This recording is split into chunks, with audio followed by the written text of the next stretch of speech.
Antibiotics क्या होते हैं, इनका क्या फ़ायदा होता है और इनके क्या साइड इफ़ेक्ट्स हो सकते हैं। ख़ास तौर पर आज हम एंटीबायोटिक्स के साइड इफ़ेक्ट्स पर नज़र डालेंगे। दोस्तों, मैं हूं doctor Shabbir, BMS, bachelor of Ayurvedic medicine and such. दोस्तों, एंटीबायोटिक्स वो सॉल्ट्स होते हैं जो बैक्टीरिया को ख़त्म करने के लिए या उनकी ग्रोथ को रोकने के लिए डॉक्टर्स इस्तेमाल कर सकते हैं। बैक्टीरियल इन्फेक्शन, चाहे वो मुंह का हो, लंग्स का हो, यूरिनरी ट्रैक्ट का हो या किसी भी ऑर्गन का हो, उसको ख़त्म करने के लिए हम एंटीबायोटिक्स का इस्तेमाल करते हैं। दोस्तों, एंटीबायोटिक्स अपने विलक्षण कार्य से जो बायोटिक्स जो बैक्टीरियाज हैं हमारी बॉडी में घुस चुके हैं उनको ख़त्म भी करते हैं, और कुछ जो एंटीबायोटिक्स हैं ग्रोथ को रोककर बैक्टीरिया की जो वॉल है, जो आउटर मेम्ब्रेन है, उसे ख़त्म कर कर उसकी ग्रोथ और उसको जो बढ़ने से रोकते हैं। इसके द्वारा हम बहुत सी बीमारियों से बचे रहते हैं। दोस्तों, यहाँ पर इसके बहुत से बेनिफिट हैं। हमें ये टाइफाइड, मलेरिया जैसे बहुत सी इन्फेक्शन है, इसके कुछ साइड इफ़ेक्ट्स भी हैं। दोस्तों, आजकल के मॉडर्न एरा में लोग एंटीबायोटिक्स का जो इस्तेमाल है धड़ल्ले से कर रहे हैं, खुद से ही एंटीबायोटिक्स का इस्तेमाल कर रहे हैं, और कई टाइम्स पर वो ज़रूरत से ज़्यादा ले रहे हैं या ज़रूरत से कम ले रहे हैं। दोस्तों, ऐसे में इसके साइड इफ़ेक्ट्स के बारे में बात करना ज़रूरी हो जाता है।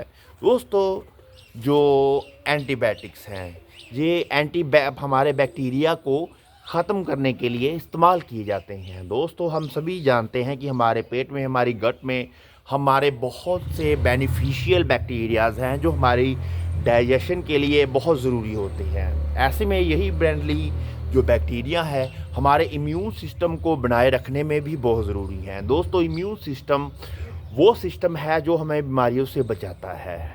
तो दोस्तों, ये जो एंटीबायोटिक्स है अगर गलत तरीके से लिए जाते हैं तो हमारे फ्रेंडली बैक्टीरिया ख़त्म होते हैं, जिससे कि हमारा इम्यून सिस्टम वीक होता है।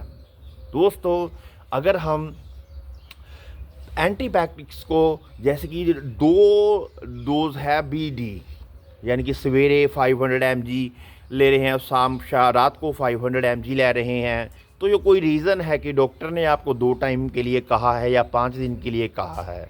अगर आप केवल 1 टाइम लेते हैं तो क्या होता है दोस्तों, जो बैक्टीरिया है वो रेजिस्ट कर जाते हैं, तो उनको कुछ समय के बाद जो एंटीबायोटिक है उन पर असर नहीं करता। तो दोस्तों, ये हमेशा ध्यान में रखें, जिस मात्रा में आपको एंटीबायोटिक्स का यूज़ करने के लिए कहा गया है उसी मात्रा में आप, उसी डोज में आप एंटीबायोटिक्स का इस्तेमाल करें।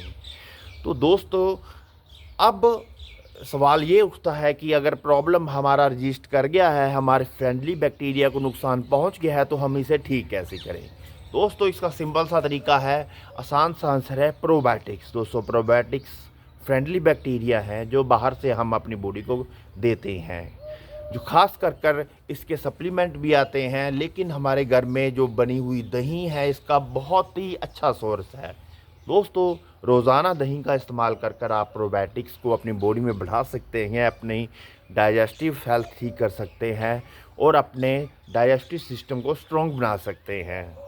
दोस्तों, ऐसे ही प्रोबायोटिक्स कुछ और फ्रूट्स में भी पाया जाता है, जैसे कि पापाया में पाया जाता है, या फिर सिट्रस फ्रूट्स में भी कुछ मात्रा में जो प्रोबायोटिक्स की मात्रा होती है, जो कि हमारे शरीर के लिए बहुत ही बेनिफिशियल होती है। तो दोस्तों, ध्यान रखें, एंटीबायोटिक्स का इस्तेमाल अपने डॉक्टर के परामर्श के अनुसार ही करें और अपने डाइजेस्टिव सिस्टम को अच्छे से ठीक रखने के लिए प्रोबायोटिक्स का इस्तेमाल भी रोज़ाना करें। और अगर आपको मेरी ये वीडियो पसंद आई हो तो मेरे चैनल को लाइक, सब्सक्राइब जरूर कर दें। धन्यवाद दोस्तों।